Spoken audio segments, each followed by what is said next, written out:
Oh yeah, 100%. Records don't matter. The records do not matter in this game. So you can't look at the past and say, oh, they're going to do it. No. We're going to get everything they got. We're going to get their best. They're going to get our best. So it'll be a great game, be a physical game, be a great atmosphere. So that's all we can worry about. The biggest thing is that you're not going to win the game talking. You're not going to win the game with all the extra stuff. So conscious effort on just attacking what we need to attack to win the football game.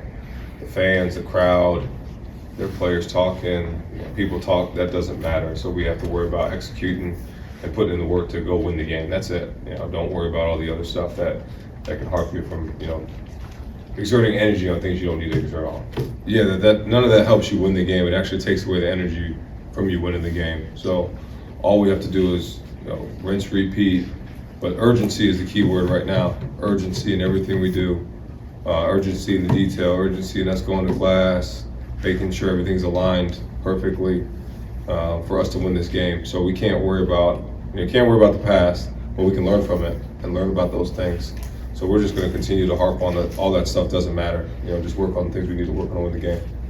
During training camp, we talk about our rivalries. We talk about every game. We talk about all the big games, but it'll definitely re-educate them on what this means. This means a lot. This means everything. We'll talk about Paul Bunyan, what that means to us here in this facility in Ann Arbor and the University of Michigan. We'll talk about the history of the rivalry, what it means, and all the implications of what winning this game is about. So we'll definitely educate our young guys and let them know that this is a game we put everything into. What are your initial impressions of Michigan State on both sides of the ball? Yeah, starting on offense, Childs is a really good quarterback. He does some really good things. He's created some explosive plays with his legs too. A little similar to last week as far as an explosiveness, with his legs not as twitchy as Williams was, but he definitely can make those plays with his legs, and he does a good job of play actions and things in the pocket, rolling out. So we got to do a good job containing him, and obviously Nick Marsh, we got to do a good job with him.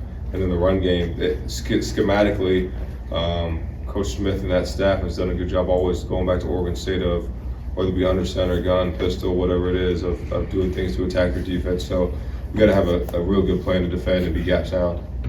And defensively? Defensively, been against this coordinator. He was at Minnesota in 23, and obviously last year and this year. So base 4-down defense. They want to start in quarters. They'll roll to 3. They'll play a little bit more cover 1 now. So we got to do a good job of schematically, attacking those coverages and the front structures.